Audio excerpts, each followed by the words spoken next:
வீரா serial எபிசோடுக்கான review பார்க்கலாம். என்னோட review பிடிச்சிருந்தா லைக் பண்ணி சப்ஸ்கிரைப் பண்ணுங்கள். மாறன் வீரா 2 பேரும் தூங்கும்போது வீராவுக்கு மட்டும் தூக்கம் வரலை. அப்போ என்ன பண்ணுறாங்கன்னா, இவன் ஏதாவது உண்மையை சொன்னால் நம்ம இந்நேரம் சந்தோஷமாக இவனோட சேர்ந்துருக்கலாம். ஆனால் உண்மையை சொல்லாமல் என்னை இப்படி டார்ச்சர் பண்ணுறானே அப்படின்ட்டு சரி பிருந்தாவுக்கு ஏதாவது ஃபோன் பண்ணி ஐடியா கேட்கலான்னு பிருந்தாவுக்கு ஃபோன் பண்ணி கேட்குறாங்க. ட்ரூத் ஆர் டேர் கேம் விளையாட வேண்டியதானே அப்படின்னு சொன்னோன்னே, அது ஆமாம் இப்போ தான் எனக்கு ஞாபகம் வருது பிருந்தா.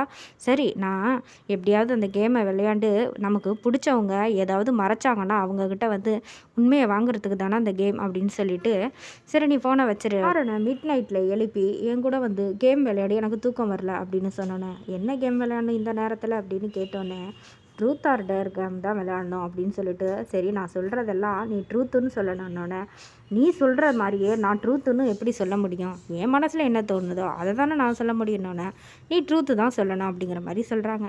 சரி எதுக்கும் ஒத்து வரலையா, நீ உங்கள் அப்பாவை போய் கட்டி பிடிச்சி முத்தம் கொடுத்துட்டு வா அப்படின்னு சொல்லி வீரா வந்து சொல்லிடுறாங்க மாறன்ட்ட. சரி போகிறேன் என்ன அப்படின்னு சொல்லிட்டு, ஐயோ அவர்கிட்ட போயா, ஐயோ அந்த ஆள் என்னை விரட்டுன்னு விரட்டிடுவார் அப்படின்னு மாறன் சொல்லிட்டு, இப்போ நீ செஞ்சு தான் ஆகணும் அப்படின்னு சொல்லி வீரா அனுப்பிடுறாங்க. அதுக்கப்புறம் இவன் பேசாமல் உண்மையை சொன்னான், இந்நேரம் ஒன்றா இருந்திருக்கலாம். இவன் உண்மையை சொல்லாத வரைக்கும் உங்கள் அப்பாவை கட்டி பிடிச்சி முத்தம் கொடுப்பானா, ஆனால் வந்து உண்மையை சொல்ல மாட்டானா.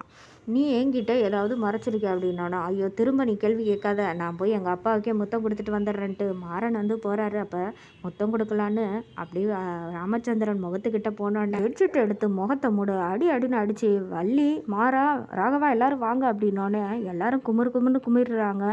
ஆனால் வீரா வந்து இது மாறன் தான் அப்படின்னு சொன்னோன்னே, என்னடா மாறா நீயாடா, நான் என்னமோ முடியெல்லாம் முதல்ல வெட்டுன்னு சொன்னேன்லடா, இந்த முடியெல்லாம் வச்சிருக்கனால தான் திருட்டு பையன் நினச்சி நானும் அடிச்சிட்டேனானோன்னே, நீ வேணும்னே பண்ணியிருப்பாத்த அப்படின்னு மாறன் வந்து சொல்ல, ஏன்டா என் முகத்தை வந்து உத்து பார்த்த அப்படின்னோன்னே, இல்லை ஜோதிடர் வந்து யார் முகத்தையாவது உத்து பார்த்தா அவங்க கனவுல வருவாங்களாம் அடிக்கடி, நான் உங்களை வச்சு ஒரு படம் எடுக்கலான்னு ஐடியா பண்ணேன், அதனால தான் வந்து பார்த்தேன் அப்படின்ன மாதிரி, போய் முதல்ல இவனை படுக்க சொல்லு வள்ளி அப்படின்னு சொல்லிடுறாரு. மாறனை வந்து வீரா கூட்டிகிட்டு போய் இத்தனை நாள் காலையில் ராமச்சந்திரன் வந்து தீவிரமாக யோசிச்சுட்டு இருக்காரு. எதனால் நைட்டு இவன் வந்து நம்ம ரூமுக்கு வந்தான், நம்மளை இப்படி பார்த்தான் அப்படின்னு யோசிச்சுட்டே இருக்கும்போது மாறன் எந்திரிச்சு வந்து, ஆஹா எப்படியாவது இப்போ நம்ம கொடுத்தே ஆகணும் அப்படின்னு சொல்லிட்டு பின்னாடியாட்டி போய் ராமச்சந்திரனுங்க அப்படியே ஒரு முத்தம் கொடுத்துட்டு ஓடியே போயிடுறாரு.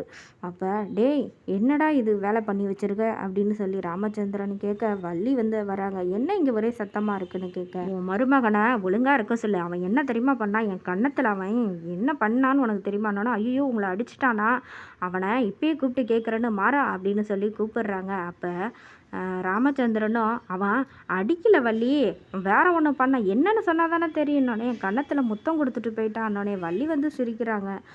பொண்டாட்டிக்கு முத்தம் கொடுக்காம உங்களுக்கு வந்து முத்தம் கொடுத்துருக்கானா, சரி மாறன் ரூமில் போய் வீரா கிட்ட என்ன ஆச்சுடா அப்படின்னோட, நான் எப்படியோ அவருக்கு முத்தம் கொடுத்துட்டேன், ஆனால் என்ன இப்போ கூப்பிட்டுக்கிட்டு இருக்காங்க அப்படின்னு மாறன் சொல்ல வீரா சிரிக்கிறாங்க. அதுக்கப்புறம் மாறனை கூப்பிட்டு, எதுக்குடா அது மாதிரி பண்ண அப்படின்னு ராமச்சந்திரன் கேட்டோன்னே, ஏன் எனக்கு தோணுனுச்சு பண்ணணுங்கிற மாதிரி வந்து கிண்டலாக சொல்லிட்டு இருக்காங்க.